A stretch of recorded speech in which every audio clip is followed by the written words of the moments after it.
Hello and welcome to the Daily Mill for Thursday the 10th of July 2025. In today's Mill news, this morning on X, Fabrizio Romano, remember him? That old chestnut? He put out a tweet sharing the news that Mihailo Ivanovic had signed with a new agency nonetheless. Unique Sports Group, and this is their Instagram page, and they put up a little post. They made a little video. It's got 100 hearts and 3 comments.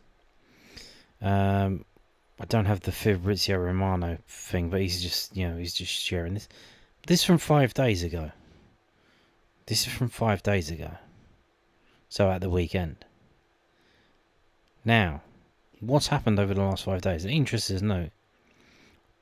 I assume it's the same agents as Romain Esse because he's doing Love Eyes, and then Alex Bosch, whoever that is doing Clap Clap Clap.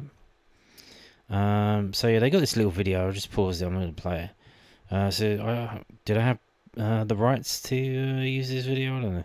So welcome to the Unique Sports Group family, Mihailo Ivanovic. We're delighted to be working the Millwall centre forward and look forward to the journey ahead. So remember, this is 5 days ago, and it seems that now the thing with Ivanovic, I think the agent that he had was a Serbian agent. Obviously helped get him out of Serbia to Millwall, and I think now the plan is, okay, we need to get bigger and better. The Serbian agent did well to get us out of Serbia, on the second try, because he obviously got him to Sampdoria before. That didn't work out, but now, it has worked out, and, there's like bigger and brighter things ahead, especially if he keeps banging in the goals. But this agency, I think they've been taking too much cocaine this week, because I don't know if you've noticed, I haven't shared any of this stuff because you can tell it's just rubbish. It's just pure rubbish. And most of it is going through one website, which is Football League World. And this is an example of the stories that they've been pumping out over the last 5 days, by the way. Funny how that, coincides with the new agency. So now we know who Football League World's sources are, don't we? So yeah, this the headline: Millwall FC must resist Mihailo Ivanovic transfer temptation. Published 2 days ago. But I'm not going to read this rubbish. But you go down here. Look at this. These are all 2 days ago. How much Millwall could sell Mihailo Ivanovic for amid Serie A interest. And another one 1 day ago. No disrespect to Millwall. Sky pundit raises Mihailo Ivanovic exit concern. Lee Hendry. 4 days ago. Interesting. 4 days ago. Palmer. Remember them? Join Everton FC Wolves in transfer race for 12-goal Millwall star. So this is where all this, pardon my French, complete fucking dog shit has come from. The agency that he's just signed for, called Unique Sports Group. They've been pumping this out through these, the Football League World and the Inside Football and other stuff. Everton, Wolves, Palmer. Strap yourselves in, because it's going to be a long season. So we'll see, but what's the purpose of this? Why are they doing that? Why are they doing it? Is this literally going to be... They're going to keep doing this until the fucking transfer window closes? Because this is getting on my fucking tits. It's been 5 days. 5 days he's been with them. And they've just been pumping story after story after story out with no merit. It's just rubbish. I don't know if they're desperate to get their 20% or whatever it is, but I mean, man, you need to chill the fuck out. Because this is ridiculous. But yeah, here we go. So who are they? Well, this is from SkySports.com. This is from 4 years ago. 4 years ago. So Unique Sports Group, 2 of the largest independent football agencies to merge. So that there used to be two agencies, and they combined to make one super agency. Two of the largest independent agencies in football are set to merge. Weird word of the word independent. Are there? What's the opposite of independent then? Like, aren't all agencies independent? I guess, unless you have a system like in America or the MLS where all of the players' contracts go through the league and there's a collective bargaining agreement. I don't know about that. So UK agency Unique Sports Management joining with Germany's International Sports Management, ISM, to form Unique Sports Group. Reece James, Aaron Wan-Bissaka and Callum Wilson among the players on the books. So yeah. And then they just repeat what they just said in the headline. So Unique Sports Group now becomes one of the world's top 5 football agencies with a combined client market of value of more than 670 million. The new agency will have more than 300 players on its books, including Reece James, Aaron Wan-Bissaka, Hakan Çalhanoğlu, Callum Wilson, Ryan Sessegnon, Matthias Ginter, and Kevin Volland. Unique Sports Management was one of the busiest agencies in this summer's transfer window. This is from 2021. They worked on deals such as Andros Townsend to Everton, Maxwell Cornet to Burnley, Takehiro Tomiyasu to Arsenal, Yannick Vestergaard to Leicester City, Hee-chan Hwang to Wolves, and Mark Gay to Crystal Palace, and Hakan Çalhanoğlu to Inter Milan, Internazionale. The joint CEOs of the new agency are Will Salthouse and Gordon Stipik-Whippler. So there you go. This is who they are, or who they were. This is 4 years ago. And then we have this. So, you know, I'm under the impression that there's a thing called tapping up, and you're not really allowed to do it. It's against the rules. But I think, you know, clubs are not allowed to contact players. But how about if, you know, the agency, the agent of a player, contacts clubs? What about that? Is that against the rules? I imagine it isn't. And then again, why would the club tell you that they've been contacted by the agent? So what the hell is going on? So let's have a read of this. This is from the inews.co.uk, the iNewspaper that doesn't really exist anymore. I believe this is from 2022, but I had to do a reader mode because it was just being weird. There are no rules. Tapping up is now an everyday part of the Premier League transfer circus. There are plenty of regulations against it, but agents now routinely contact managers and clubs without the permission of the contracted club to discuss potential deals. The issue of tapping up in football was thrust into the public's imagination when it formed the central plot of The Great Game, a comedy drama film starring Dame Flora Heard, released in 1953. Never heard of it. As you can probably imagine, it didn't trouble the Oscars with its humorous tale of the chairman of a club facing relegation tapping up the star of a rival side. The chairman was eventually suspended after the scandal was uncovered by the footballing authorities. And perhaps that's where the scriptwriters, directors and producers went wrong. It was too unrealistic. No one ever gets done for tapping up players. Sometimes it can feel as though the ineffectiveness of football's tapping up rules has been discussed forever. In the late 2000s, the former Liverpool and Scotland defender Alan Hansen, involved with football from the 1970s, said it's been going on since the beginning of time. Brian Clough remarked on his near 2 decades in charge of Nottingham Forest from the mid-70s to the early 90s that we tapped more players in our time than the Severn Trent Water Authority. Harry Redknapp, whose time working in football spans from joining Tottenham's academy in the late 1950s to a manager of 8 teams until 2017, several times pointed out the pointlessness of the rules, and Redknapp was the wheeler-dealer of English football. He knows. Once, when Tottenham were accused of tapping up Peter Crouch when Redknapp was in charge so that the striker moved to North London for less than an offer Portsmouth received from Sunderland, he explained, "Every club lets a player know that they're interested, and anyone who says they don't is telling lies." He added that it's not a case of tapping a player up, it's a case of the agent ringing up and asking if you're interested, which sounds as though he was describing precisely what tapping up is. Again, the rules, I think we're going to get into it, they're only against the club. So the club that wants to buy the player has to contact the club that owns the player and not the player himself. You have to go through the right channels. What we have now is the club's just setting their mind in their business, and they get a call from the agency. Are you interested in this player? He might be available. And then, he's not available, and the club that owns him is just getting, they're getting approached by people out of the blue, and they have to keep rejecting deal after deal after deal after deal.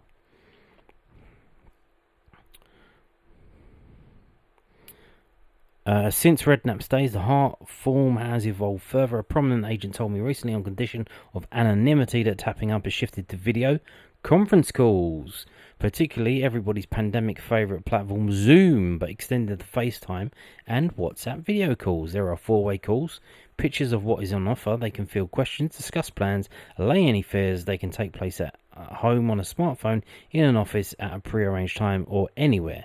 An already almost unpleasable set of rules rendered useless. Long gone are the days players contracted to other clubs would be snuck into the training ground to be shown around, but there was still the fear that a manager would be papped sharing a covert coffee with a transfer target, either from a particularly fortunate photographer who happened to stumble upon the meeting, or the even greater modern risk from any member of the public armed with a smartphone in their pocket and an insatiable hunger for the likes and follows that could be gained from posting about it. With video calls, it's easy, and unless a player joins a call from the back of his manager's latest team meeting about their opponents on Saturday, no one gets caught, and as the agent said to me, when it comes to tapping up, there are no rules. There are, of course, actual rules. The Premier League's rulebook takes the matter particularly seriously. FIFA rules say that a club must inform another of its intention to speak to their player, and the Premier League goes a significant step further by maintaining that written consent must be obtained. A player can approach the player only with the prior written consent of the club to which he is contracted. Rule T1.2 of the latest Premier League handbook states. Remember, this is from 2022, so 3 years ago. The same goes for agents hawking their players to other clubs. By the book, they cannot do so without having obtained prior written consent of his club. So again, here's the thing. We know the plan at the moment is Mill buy low, sell high, etc., etc. So, have Millwall given them permission to do this? Are they open to a ridiculous offer? If a ridiculous offer comes in, you take it. You take it straight away, because, Ivanovic could snap his leg on the 2nd of September. He could break both of his legs. He could, sadly, we've seen it ourselves, and most recently, he could, die in a car crash. So, if someone comes in with a ridiculous offer, so, we're moaning at this agency. Well, I am. I don't know about you. It's relentless nonsense that's been posted for the 5 days since he's joined them, which is just annoying. It's just jarring. But maybe the club have said, look, if you can go out and get offers and it's at this level, we might take the offer, because then they'll take the money. And you saw what they did with the money that they got from Romain Esse. Look what they did in January. They put the Camille Negley and all these other players in. They've just signed Coburn on a permanent, so. And even discussing it public is forbidden. Rule T8, specifying that a statement made publicly by or on behalf of a club expressing the interest in acquiring and registration of a contract player, or by a contract player expressing the interest in transferring his registration to another club, shall in either case be treated as an indirect approach. And that's why you've seen in press conferences where someone asks him, "Oh, look, are you interested in this player?" They say, "Look, listen, I'm not going to talk about a player that's contracted at another club." That's not politeness. That's the rules. The rules say you can't do that. Because if you say, "Oh yeah, I've seen him play. I love him. He'll be a great player if he came here," because he's going to hear that. It's an interview on television. He's going to hear that, and then it's, "Oh, they want me to go and play for them." Oh yeah, that's an indirect approach. The Premier League successfully took action against Liverpool, Manchester City and Everton in 2017 and 2018 regarding the tapping up of academy footballers. It's incredibly weird to tap up an 11-year-old, but, there you go. Issuing fines and academy transfer bans, but it still happens. And when it comes to first teams, it's even harder to find solid modern examples. You can cite a few handful of cases at Chelsea, Roma, Sion, and a few others. The action taken to offence committed ratio make it barely worth the time taken to write the rules, and you certainly wouldn't make a film about it. So yeah, there you go, tapping up. But I mean, this is just ridiculous. 5 days he's been with them, and it's been a steady stream of shit. And is this going to go all the way to September? I certainly do hope not. Now, moving on to this from the summitnews.co.uk, published today. If you're out and about and you see it, pick up a copy. Why not? So they say, I don't feel I'm at my new ceiling. Mill's new goalkeeper, Max Crocombe, on his rapid rise up the pyramid and his ambitions with the Lions. Max Crocombe has climbed the leagues at a pace in recent years and is eyeing up another leap up the pyramid with Millwall. The 31-year-old shot stopper signed for the Lions this summer after his contract with League One side Burton Albion expired. The New Zealand international was plying his trade in the National League for Grimsby Town just 4 years ago. But after several successful seasons competing at progressively higher levels, he views the championship as the next challenge to tackle. It was an amazing time at Burton, Crocombe told News at Den. I think after the 2 years I've had, pretty much playing pretty much every week, I just felt like I had another step up in me, and I felt that if there was an opportunity to try and progress my career, I'd look to explore that. When Mill came in, I was delighted by it, really excited by it. Another opportunity to test myself, and which is what I want to do. Crocombe's move to SC16 caps off a remarkable rise through the leagues, made all the more impressive when considering his struggles in the early part of his career. He joined Oxford United as a 17-year-old, but struggled to get a look in during his 6 seasons there, going on a string of lower league loans spells before being released. Spells at Carlisle United and Salford City followed before he moved down under to play in the A-League. I went to Brisbane Roar for a season and Melbourne Victory for a season, Crocombe said. I was just looking for opportunities. If football can be difficult like that sometimes, especially in goal. I have an Australian passport, so I was able to go over and I had 2 years there, which were really enjoyable, but again, it was difficult and it was an adjustment. I loved the A-League, it was a great place to play, and I think after those 2 years, I was desperate to get back to England. I had a couple of years away and I just missed English football more than anything. I was delighted to get back. When he returned in 2021, he signed with Grimsby Town as their backup keeper before winning the starting job around November. He started the National League playoff final as the Mariners secured promotion to League 2 and started every game the following season. He then joined Burton Albion in League 1 in the summer of 2023, where he was named Player of the Season in his first season. The rise was quick, but I adjusted quickly to be honest. And when I came through in League 2, I had to drop down just to get opportunities. It was very difficult to get loan deals higher up the pyramid. So I've just had to prove myself low down, which, I'm grateful for, and it's something that I kind of carry with me. I'm not ashamed that I've done that. I might not necessarily have the name of some others, but I know that I've gone through some really testing times and proven myself up the pyramid. I don't feel like I'm at my ceiling, I don't feel I was at my ceiling last season. I feel like I could kick on again. Now Crocombe faces his toughest challenge yet as he prepares to step up to the demands of the championship. It's always a step up. See, I'm not naive. The shots are quicker, the players move faster, the speed of the game, the ball's in play more often, all of those things. But there are probably things I'm not expecting that I'm not necessarily thinking about, and that will be a step up as well. That's just the nature of it. I don't expect to know everything straight away, but what I've done in the past is always learn quickly on the job and adjust really quickly. And my experience has taken me so far, and I'm looking to keep doing what I've been doing, which is working really hard on my own game, the speed of my own game and all the finer details as well. Crocombe has been tested against higher level opposition before. He started between the sticks as Grimsby Town made the quarter-finals of the FA Cup in 2023, when the Mariners beating then Championship club Luton Town in the 4th round and then Premier League side Southampton in the 5th round. He is also a regular for the New Zealand first team, making 15 appearances for the All Whites and starting the majority of their successful qualification campaign for the 2026 World Cup.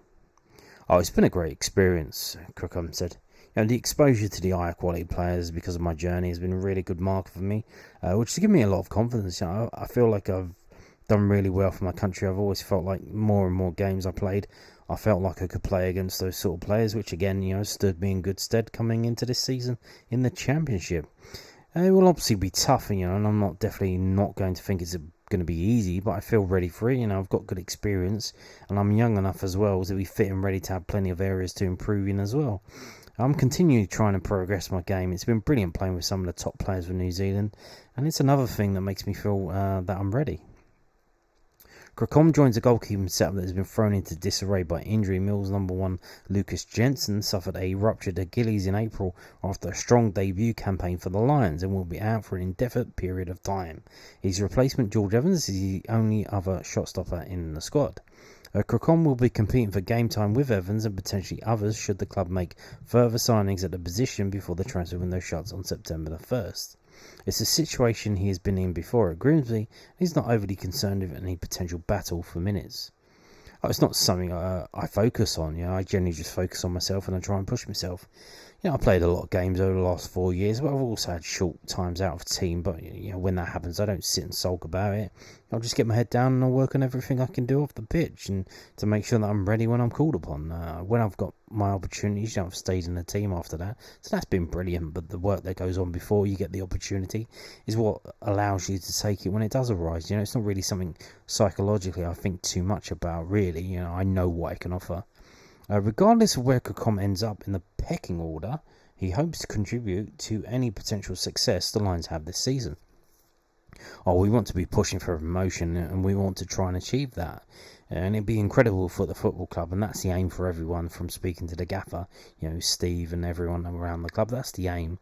And we want to be going in an upward direction. For me, I just want to add value to it. I want to add value to that where I can and be as big as part of it as possible. Obviously, we want to get in a team, playing as many games as I can, and that's my first goal individually, but all towards the collective of having a successful season. There you go. Big words there. Big words. Obviously, you're wondering I bet you're wondering why I didn't do the accent. What did you do the New Zealand accent? Because he grew up in this country. He was born in New Zealand, but he came back. And he grew up in this country.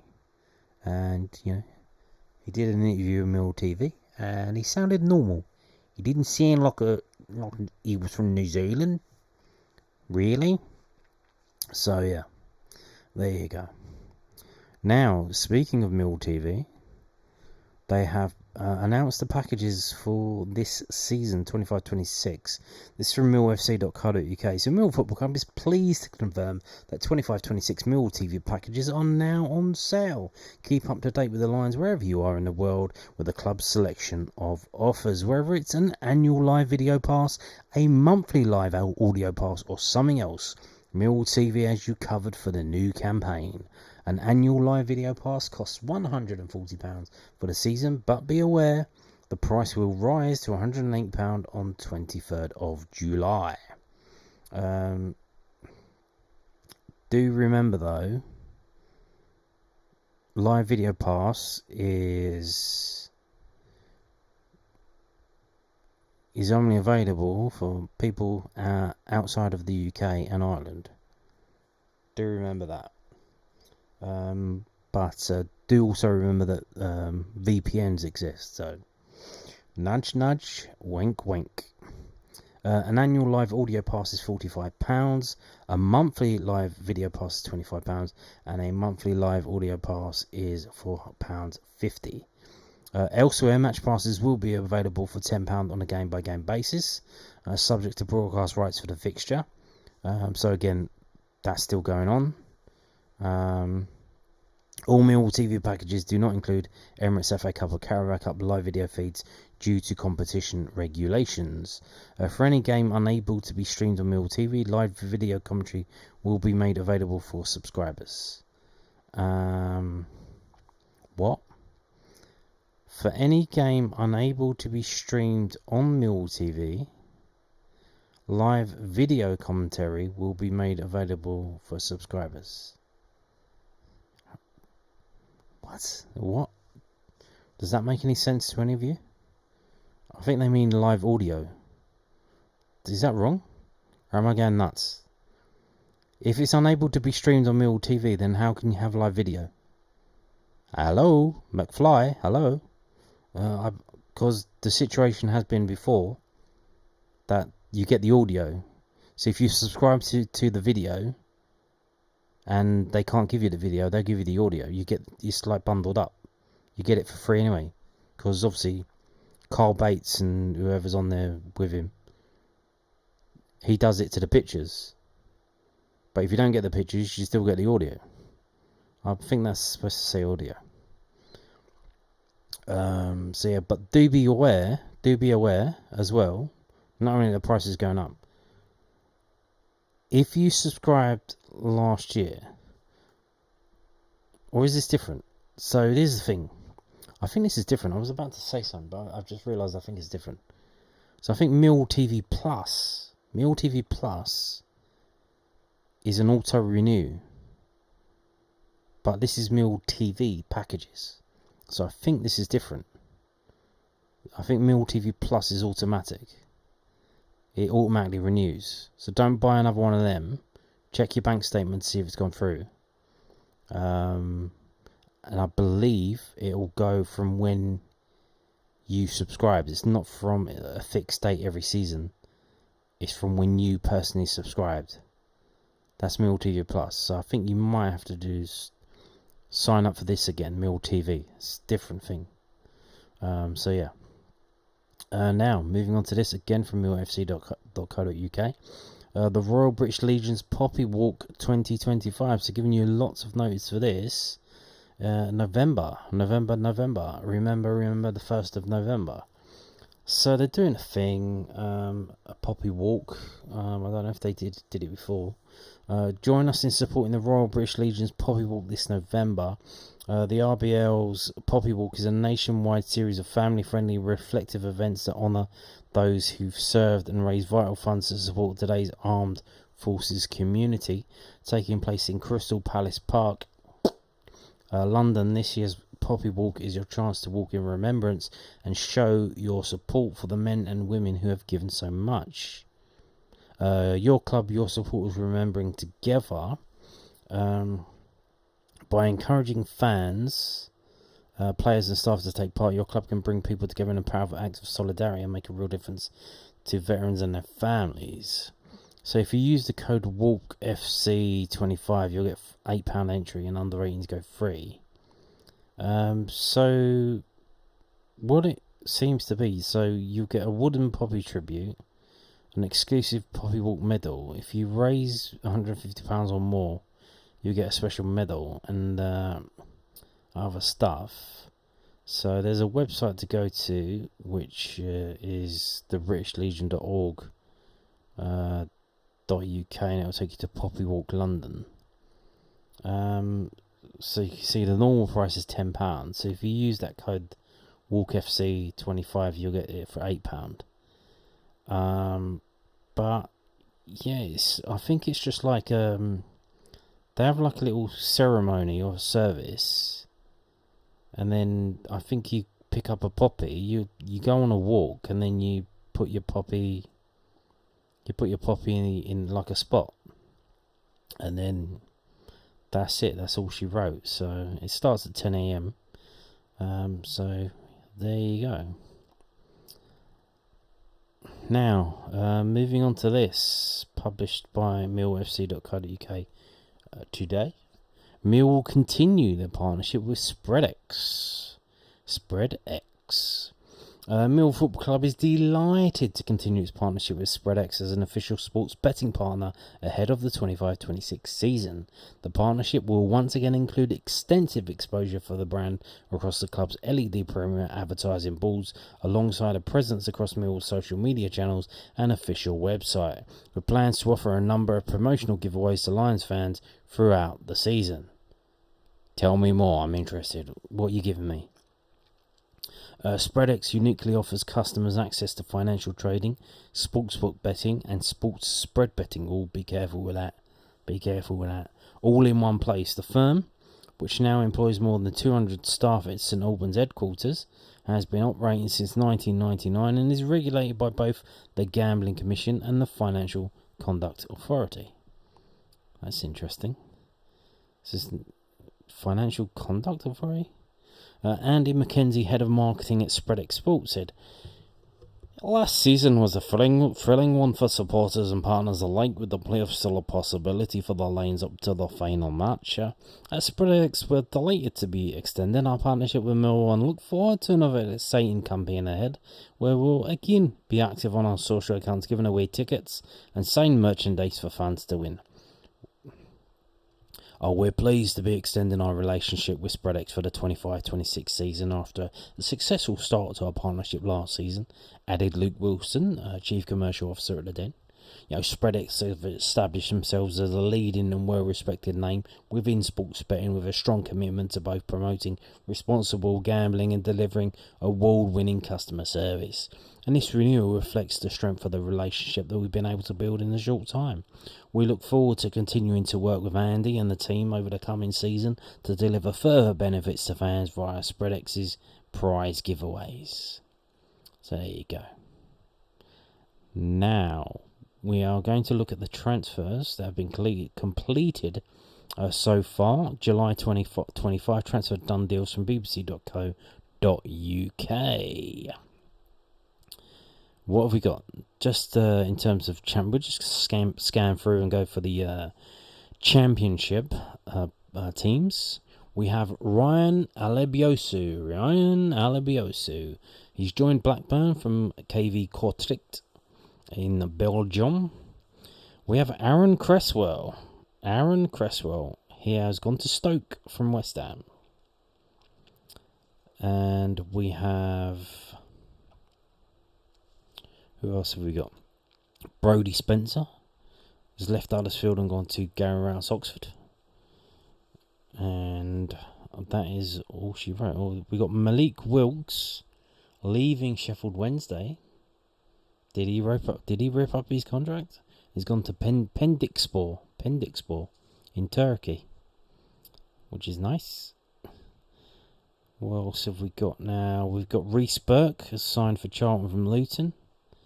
Will Goodwin has left Oxford and gone to Colchester on loan.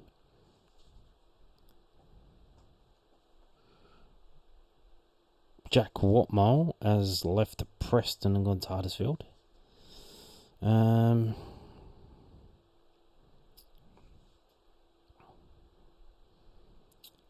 Iman Benarus has left Bristol City and gone to Plymouth on a free. Ryan Howley's left Coventry and gone to Bristol Rovers. Norwich are doing some deals. They're moving. They're doing some business. They've signed Matthias Kvistgarden from Brøndby for 7 million after selling Sands. They sold Sands. So big moves happening at Norwich. Will it work out for them? Who knows? Southampton have loaned out Ollie Wright to Accrington Stanley. Exactly. So yeah, there you go. These are the latest transfer done deals. Now we're going to move on to this. That's not the end of the video. We've got to talk about this. Southwarknews.co.uk. So this isn't a new thing. We knew about this before because the plans went in December 2024, and I think I discussed it at the time. But it's been approved. Basically, it's going to be happening. So get ready for this monstrosity to be added to the fucking Ilderton Road is turning into like a little fucking mini Canary Wharf. Like there's fucking blocks going up here, there, and everywhere. 2 towers, careful, by Millwall Stadium for nearly 500 students, and 58 socially rent homes given go-ahead with local residents' support. Of the 79 affordable homes, or it's a flat, it's not really a home, is it? 58 will be socially rented, while 21 are set to be shared ownership. Wow. The plans were approved by Southwark councillors last week on July the 2nd. So plans to build a student accommodation complex along with 79 new homes in Bermondsey have been approved by Southwark Council. Gave the Ilderton Wharf development in South Bermondsey the green light following a meeting last Wednesday. The development will be right beside Millwall Football Stadium, which will in time be undergoing change as well as part of a continued plan to regenerate the area around the ground. Fifth Estate, that's the company that's doing this, plans will see the demolition of the existing buildings located at 1 to 7 Rollins Street to make way for a 477 bedroom purpose-built student accommodation development and affordable housing block, which will be located next door. Of the 79 affordable homes, 58 will be socially rented homes, while 21 are set to be shared ownership intermediate homes. The affordable housing block will be part 10 and part 13 story. God damn. So you can see here, there's I think there's 3 or 4 blocks. One, 10, one's 13, and one's up into the sky. The student halls will be located in a part 23 and part 27 story tower. 27 floor tower. And will consist of 363 studios, 24 wheelchair accessible rooms, and 45 studios, which are made up of 2 bedrooms with a shared kitchen and bathroom. Wow. It's a DOS house. It's HMO in the sky. It's a DOS house. Within the student halls, there will be also a gym, a study area, studio space, screening room, and toilets. Yeah, well, I should hope there's toilets. As well as a games room and private dining area. The development will also see a cafe on the ground floor, and a pharmacy has been proposed. Well, I thought they were going to put a Juicens at the bottom, because that was in the original plans, because it's where Juicens is at the moment. Existing industrial buildings on the site are set to be demolished and will be re-provided in a Part 1 and Part 2 and Part 4 story building with an affordable workspace. So that, I think that's the Juicens. Which, if you look in this picture, there's a van there. A total of £162,565 will go towards the delivery of a new public open space off-site, as well as the provision of an on-site open space measuring 830 square metres. Where's that going to be then?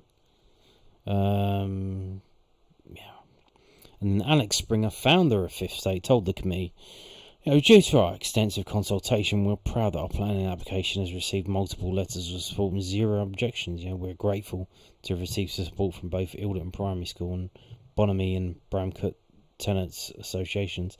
At the end of the meeting, the committee unanimously voted to approve the plans, meaning the development will go ahead. This is, I don't know what the game is with this, but these things are popping up everywhere. Student accommodation. There's one in Peckham, there's one in Aldgate, there's one at the junction of St James's Road and is it Rolls Road? It's a grey monstrosity. It looks like shit. I just found out, what's that? Oh, it's a student place. I don't know why they're doing this. I imagine it's to get round planning rules so that they can it's basically a DOS house. As you just saw there, you don't even have your own toilet. You have a bedroom and you share a kitchen and you share a bathroom. And it's for students. So, but then what happens when the student is no longer a student? They just get kicked out, and then where are they supposed to live? What's the next step then after that? Do they just carry on being a student so they can just have a house and they can carry on living in London? You know what I mean? You're going to have, they're going to keep going back. They're going to go to the City and Guilds and do an evening course so they can remain a student and not get kicked out of where they're living. Yeah, I imagine this is all in the future, maybe 5 years down the line, 10 years down, because this is prime real estate. This is a good opportunity to actually build something that people could, live in. But instead, they're doing this kind of thing. It's just wasting everything, really. In the future, they'll just retrofit it. They'll just, once the students are gone, kick them out, and then they can just go in and renovate it and sell them off.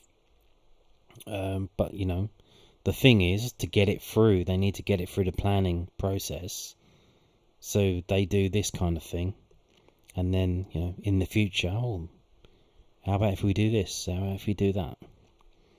But yeah, so where's the picture I was going to show you? Right, so this picture here doesn't look like much. I'm going to zoom in, enhance. So what you're seeing there, right? So you see there's a tree, there's a pole, which I don't know why they've done this. That's the traffic lights. They took the traffic lights away. I don't know if the traffic lights upset, the plans. You see where the tree is. So you see the trees on the left-hand side. That's the little green thing where, Surrey Canal Road, the junction with Ilderton Road. And that's where this is going to be if you're struggling to place it. So where this is, at the moment, there's like a, 8-foot wall that goes along, and then it goes down, and then there's like a few houses that used to be shops down here. So yeah, the massive tower block is going to be right on the corner, and I'll show you now. And this plan is for 2024, which is why it still has Zampa Road and not John Barrelson Way. You can see Millwall on the top right. If we go down, this is where it's going to be. So it's literally on the junction of Surrey Canal Road and Ilderton Road. But here's the thing, they've already proved that they're going to build it. What can we do? Even if we didn't want it to get built, we can't do nothing to stop it. The only thing is, we've just suffered a whole season where the junction of Ilderton Road and Old Kent Road has been closed down. It's been closed. Can't drive through there. So when they start to build this, what impact is that going to have on us and our ability to get to the game? Are they going to close Surrey Canal Road? They're going to close Ilderton Road again? Or are they just going to close Rollins Street and do drop all the machinery there? It's going to be really annoying, to be honest. There you go. What can you do? Nothing. Speaking of plans, we have another West Kingsdown update. Fresh today. Got put up today. If you don't know about this, I'll give you a little summary. So I did the video, 2 weeks ago? I think it was titled West Kingsdown Update. Because they put up a load of the stuff that's been going forward.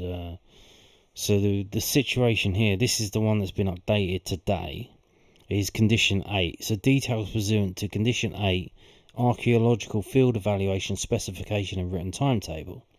Land east of Westfield Cottages, Falcon Road, West Kingsdown, Kent, TN 15 6AY. It's been granted.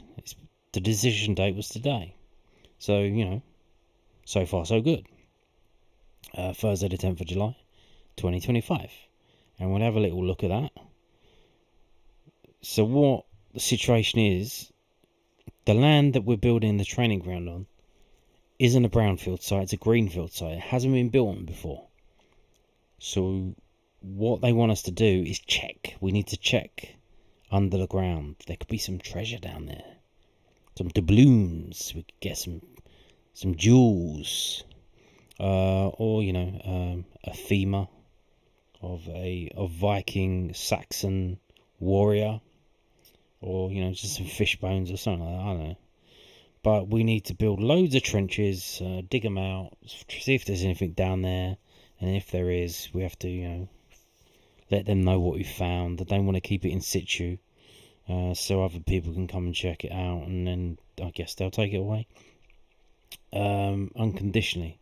So Sevenoaks District Council as the District Planning Authority, pursuant to powers in the above-mentioned Act, Town and Country Planning Act of 1990, hereby approves the details described above in accordance with the application and plans submitted therewith unconditionally, etc., etc., etc.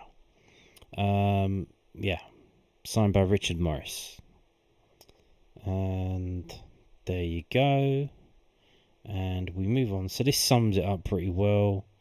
This is the condition. So the planning application, the construction of the training academy facility, yes. This is the condition. Prior to commencement of development of said above application, the applicant should secure the implementation of archaeological field evaluation works in accordance with a specification and written timetable which has been submitted to and approved by the local planning authority, and following on from the evaluation, any safeguarding measures to ensure preservation in situ of important archaeological remains and or further archaeological investigation and recording with a specification and timetable which has been submitted to and approved by the local planning authority. So that was the condition, and it's been done. And they, obviously Sevenoaks is a district council, they had to push this up to Kent County Council, and the guy at Kent County Council Archaeological has said, I can confirm I support the discharge of this condition.